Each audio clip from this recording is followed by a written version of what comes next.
Hello मेरे दोस्तों भाइयों बहनों सभी लोग कैसे हो। और ऑल फ्रेंड्स, मैं उम्मीद करता हूँ आप लोग बिल्कुल ठीक और तंदुरुस्त होंगे, क्योंकि आज हम जो है बात करेंगे फार्मिंग की। क्योंकि फार्मिंग क्या है ना। देखो, फार्मिंग सबको पता है कुल मिला के, जो हमारे बाप दादा पूर्वज करते आ रहे हैं, और कुछ लोग ऐसे हैं जो कि आने वाले टाइम में उसे फॉलो भी कर रहे हैं ना। कुछ लोगों ने,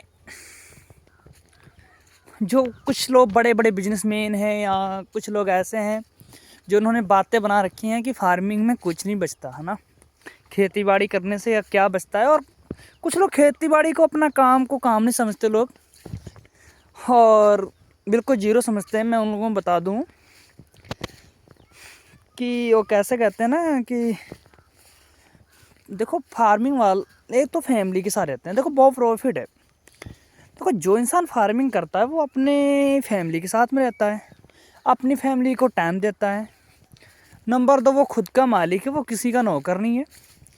नंबर 3, अगर उसकी बात करें, उनका जब मन करेगा तब वो जाएगा खेत में, जब मन करेगा नहीं जाएगा, और उसे अच्छी तरीके से परवरिश करेगा। और फिर अब बात करते हैं फार्मिंग है क्या, है ना। देखो, फार्मिंग वो बिजनेस है कि जो अगर आप एक बार अगर डाउन हो भी गया ना, और फिर जब आपका वो बिजनेस अगर डाउन होने के बाद भी फिर आपका जो बिजनेस है वो अप हो सकता है। ठीक है, अभी मान लिया अब एक साल एक बार गिर गया, बिल्कुल आपका सारा बिजनेस, अभी आप कोरोना आया था, आप देख सकते हो कि सारा ऑल इंडिया का जो भी था, वर्ल्ड का, एक बार वो उनका बिजनेस डाउन हो गया था। एक फार्मिंग बिजनेस ऐसा था जो कि वो तब भी नहीं रुका था ना, क्योंकि अनाज तो खाएंगे, बिना अनाज के रह नहीं सकते। ठीक है, एक बार कपड़ा पहनने से रह लेंगे, फटे पुराने पहन लेंगे, बिना अनाज के कुछ नहीं हो सकता ना। तो देखो, सारे काम चल सकते हैं और बिना हम खाने के नहीं रह सकते। जो बता दें, ये भी अर्थव्यवस्था, या हम बता दें कि फार्मिंग करना कोई गलत बात नहीं है, ये बहुत अच्छी चीज़ है। देखो, ये भी कहीं ना कहीं एक देश की सेवा है भाई, है ना। क्योंकि देश की सेवा इस टाइप से है क्योंकि हमारी आर्थिक स्थिति को मजबूत करता है ना। अगर आप बात करो तो जो इंडिया की जीडीपी है, कहीं ना कहीं इनका किसानी फार्मिंग का बहुत बड़ा योगदान है इंडिया की जीडीपी को अप करने के लिए। और अब हम बात करते हैं कि देखो बिजनेस, देखो फार्मिंग करने के लिए लोग कहते हैं ना कि हम अनपढ़ हैं, हम नहीं पढ़े लिखेंगे, हम बिना पढ़े लिखे ही मतलब बिजनेस कर लेंगे। ऐसा कुछ नहीं है। कुछ लोग कहते हैं ना कि हम भैया किसानी करेंगे, भैया देहाती भाषा ना, कहते भैया हम तो किसानी करीबा, पढ़े लिखाई ना पढ़े पीबा तब कहा है। देखो भाई, मैं एक शक निकाल दूंगा आप लोगों का कि फार्मिंग अगर करनी है भाई, किसानी करनी, तो भैया इसके लिए भी पढ़ना पड़ेगा। बिना पढ़ने से कुछ नहीं है भाई मेरे। और अगर तुम लोग पढ़ाई, अगर कोई भी इंसान अगर पढ़ाई नहीं करता, ठीक है, मान लो ज़रूरी नहीं है कि हमें ग्रेजुएशन कंप्लीट करनी है, जो अपने लिए एक नॉर्मली हाई स्कूल या इंटर, तो हमें फार्मिंग के लिए तो करनी है। नहीं तो हम लोग कहीं ना कहीं ये इस काम में भी फेल हो जाएंगे। क्योंकि अगर हम इसमें अपने माइंड का यूज करेंगे, अपनी बुद्धि का नहीं। बुद्धि देखो, जब पहले क्या है, हमारे परदाता गेहूँ बो रहे हैं तो हम गेहूँ ही बोते आ रहे हैं, हमारे परदाता धान बो रहे हैं, गेहूँ धान की खेती कर रहे हैं, वही कर रहे हैं। हमें एक खेती पर डिपेंड बिल्कुल नहीं रहना है। इसके लिए क्या है, हमें अलग अलग खेतियों का उपयोग करना है। देखो, छोटी मुँह है बड़ी बात है। और मैं अगर अपनी बात करूँ तो मेरी इंटर मेरा क्वालिफाई है, और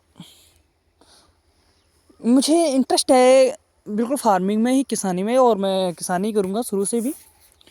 और देखो, अगर हम फार्मिंग करते हैं ना, देखो हम अपना अगर बिजनेस माइंड टूल से चलते हैं, तो किसानी के लिए क्या, हमें हर एक एक मिट्टी को देखना है, हमारी मिट्टी किस प्रकार की है। ठीक है, अगर मिट्टी हमारी सही पता है कि 2 फसलें 3 फसलें 4 फसल टाइप की उगा सकती है, फिर तो हमें उसे अलग अलग में डिवाइड करना है। क्योंकि अलग अलग अगर किसानी हम खेती करते हैं तो उसमें अगर कहीं ना कहीं अगर नुकसान है तो कहीं ना कहीं प्रॉफिट भी है।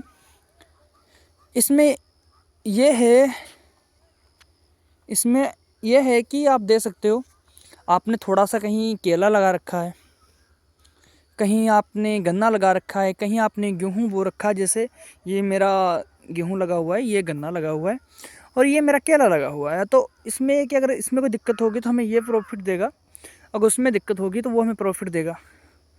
और मैं कहूँगा किसानी देखो आप जीरो लेवल से भी करोगे तो इसके लिए हमें पहले शुरुआत कम हमारे पास किसान खेती वगैरह, तब तक हम क्या करेंगे, कोई साइड बिजनेस करेंगे। देखो बड़ा करेंगे, जब देखो हर चीज़ में बड़ा करोगे तभी इनकम है, चाहे वो किसानी लेवल हो, चाहे बिजनेस लेवल हो, चाहे दुकान लेवल हो। बड़ा सोचेंगे, बड़ा ही अगर माइंडेड सेट से चलेंगे तो भाई किसानी में भी 1 लाख रुपए पर मंथ इनकम है भाई मेरे, बिल्कुल है, इसमें कोई शक नहीं है। पर उसके लिए हमें क्या अपना प्लांट बड़ा करना पड़ेगा, हमें काम करना पड़ेगा। कहते हैं कि लाख रुपए कमाना, तो लाख रुपए जैसे हमें क्या होता है, घिसना पड़ता है। जब लाख रुपए जैसा घिस जाएंगे फिर ही हमें मिलेंगे, कर्मों का सब फल है। और हम जितनी मेहनत करते जाएंगे उतना ही प्रॉफिट मिलेगा। और हम मिलेंगे आपको अगली बार नेक्स्ट वीडियो में, फार्मिंग के साथ साथ कौन कौन से बिजनेस हम और भी कर सकते हैं। और अगर हमको हमारी वीडियो अगर आप लोगों को अच्छी लगी हो, प्लीज़ लाइक और सब्सक्राइब करें। और आप लोगों का सभी का बहुत बहुत थैंक यू इतनी सपोर्ट करने के लिए।